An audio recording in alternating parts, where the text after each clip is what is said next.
Hey everyone, this is Andrew, and in this video I thought we'd explore some of the patches you can do with the Neutron. So I've got one going now. I haven't really explored this too much. I thought I'd kind of just walk through it in a kind of live fashion, playing around and seeing what happens. So right now what I have is the LFO output, which is red wire, going into the attenuator 1 input, and the attenuator 1 output going into oscillator 1. So basically what this does is it's just going to oscillate the value, basically. So anyways, if I play it out now, you see it's got a little vibrato. If I turn up the attenuator, it gets more intense. So I can dial it in pretty nicely using the attenuator knob.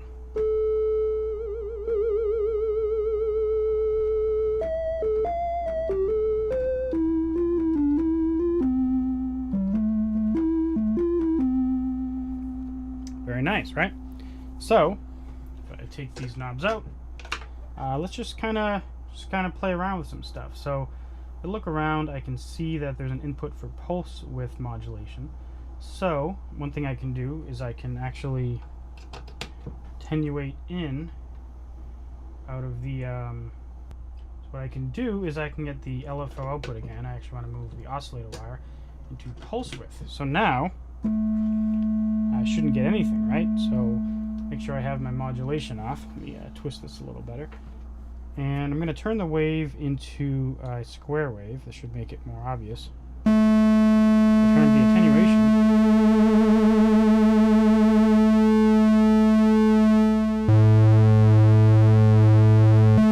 You get that lovely kind of pulse width modulated square wave tone.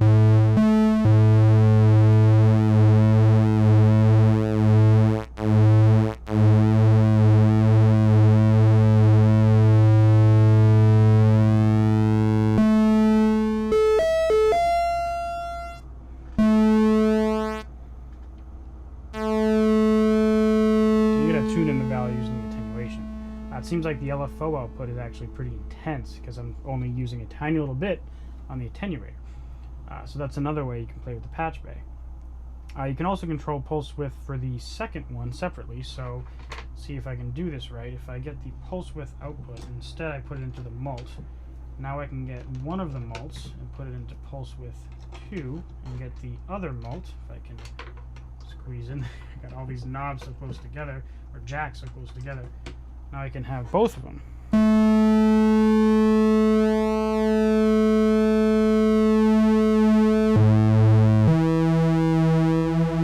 There we go. I have one oscillator.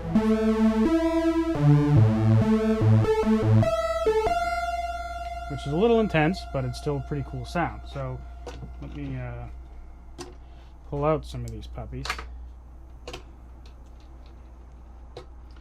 And what do we want to play with next? I can get my attenuation output, and let's put it into resonance, because why not?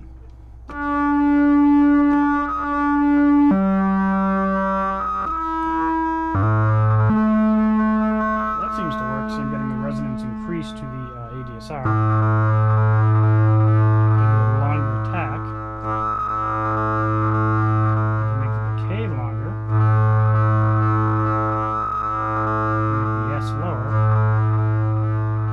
Seems like it's following it. Now if I do frequency mod, I feel like this should move the frequency knob.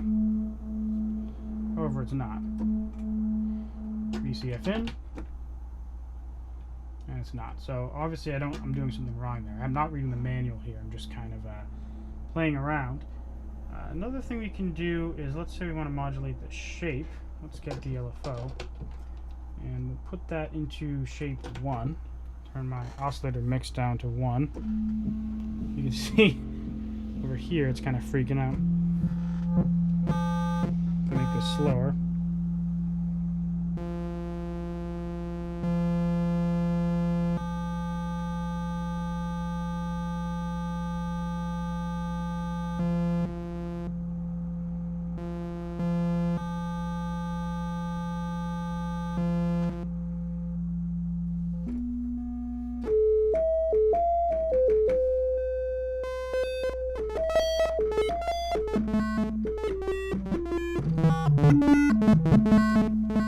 Obviously a very weird sound. but still, it's a possibility. Let's do delay time. This one could be cool. So LFO is going to modulate the delay time.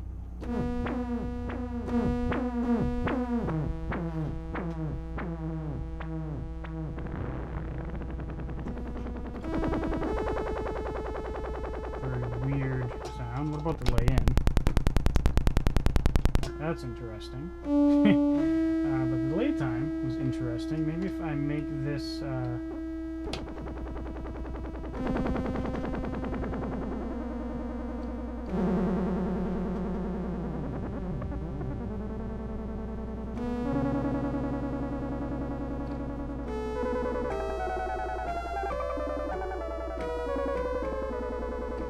So this is obviously in the land of weird spaceship modulator noises, but still it's a sound. Let's get the resonance. So this is what I did before, except with the LFO.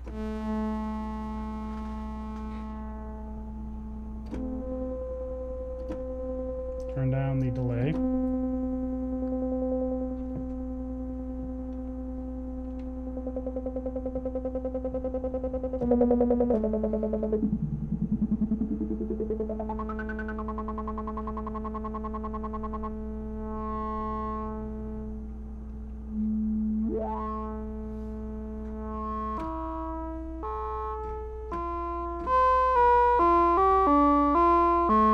So I'm key sync now, so it's gonna do something different. I do a saw wave here.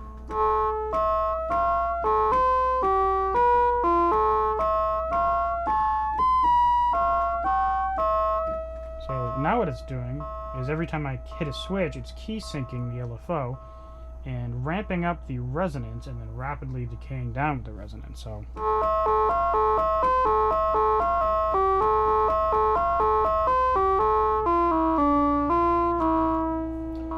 that's actually a pretty cool sound, because it starts off a little distorted and then it dies off. You could do the same thing with the envelope as well. In fact, you'd have probably a little more control over it, because you could set the sustain to be very low and use your decay to control that ramp down, also the decay to the attack to ramp up. So that's a pretty cool patch. So another thing we can do is we can actually combine different modulation sources. So if I get the LFO and I put it into sum 1, and how about envelope 1 and put it into sum 1B, and then I get the sum 1 output and I put that into, I don't know, how about oscillator.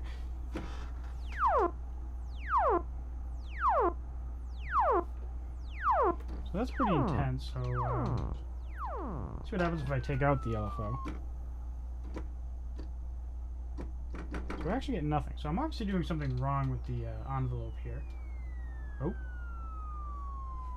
Now I hear something.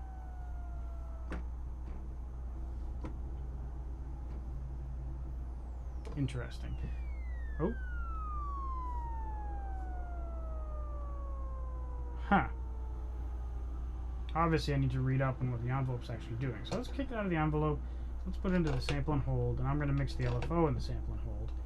And let's set the rate to something faster. And I'll do a glide. And let's get the LFO and take it out. Put it into the attenuator. Get the attenuator output. And put it into sum 1. Now I can make the LFO off.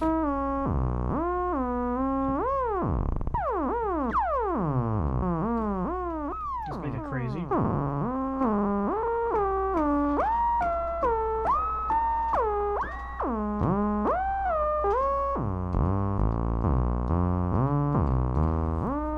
So still in the land of spaceship noises, but still. Let's turn the glide down.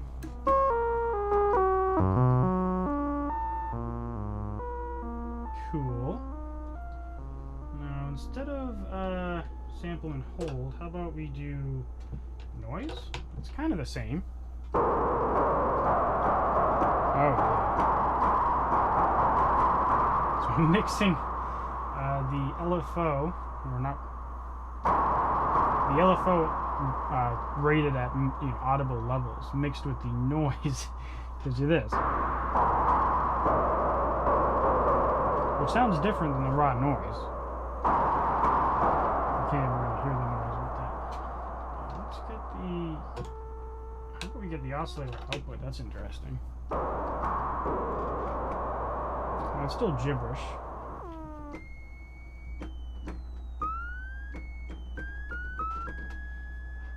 Wacky. Another thing I can do is I can kind of remap the synth a little bit. Just get rid of these cables here.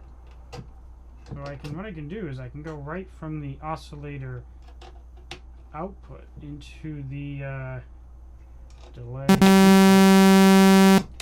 Oh god, that was bad. We'll put oscillator 1 output into the attenuator. And now we'll get the attenuator output and put this down. And then we'll put that into delay in. So now I'm essentially skipping the VCF, the LFO, the envelopes, VCA, going straight into the delay. So I put the mix up on this and I turn the time to something.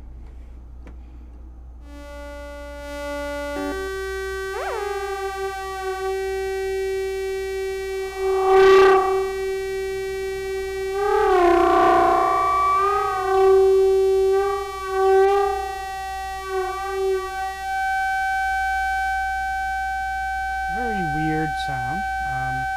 I can get the LFO, put it into, I don't have another, I do have another attenuator 2. Attenuator 2 output into delay time.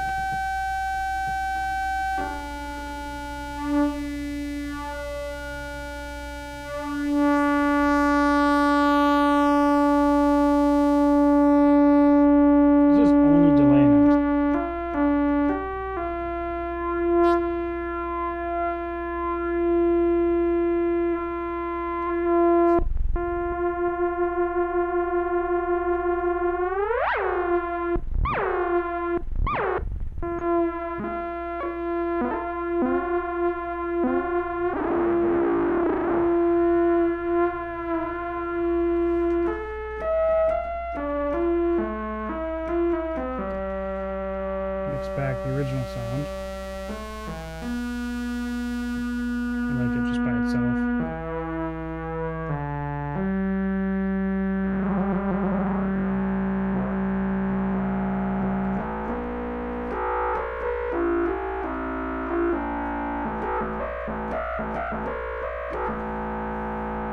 Very wacky sound.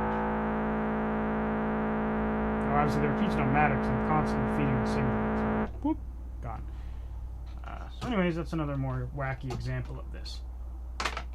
So this is pretty much the kind of stuff you can expect to see when you patch just an instrument into itself. Pretty much rewiring the instrument so you can skip a certain section, or getting the LFO and assigning it to something else other than just the filter, or putting it on the resonance or something. And there's a ton of different combinations of other things you can do that I haven't even thought of. This is kind of a first look at what you can do just on the Neutron by itself with the patch bay. Typically little bits of patching here and there to play with things like pulse width modulation and stuff like that. The real power of a patch bay comes with integrating it with other instruments, like if you get the No Coast by Make Noise and start mixing patch points on this with the patch points on this, and then after that going to the next level. Let me adjust my camera here. The next step would be mixing it into my main modular setup, and then mixing it with the rest of my modular gear. So that's kind of a first look at what you can expect to do with that. So expect more videos in the future when I start playing around more with the Behringer Neutron. Alright, see you in the next video. Bye.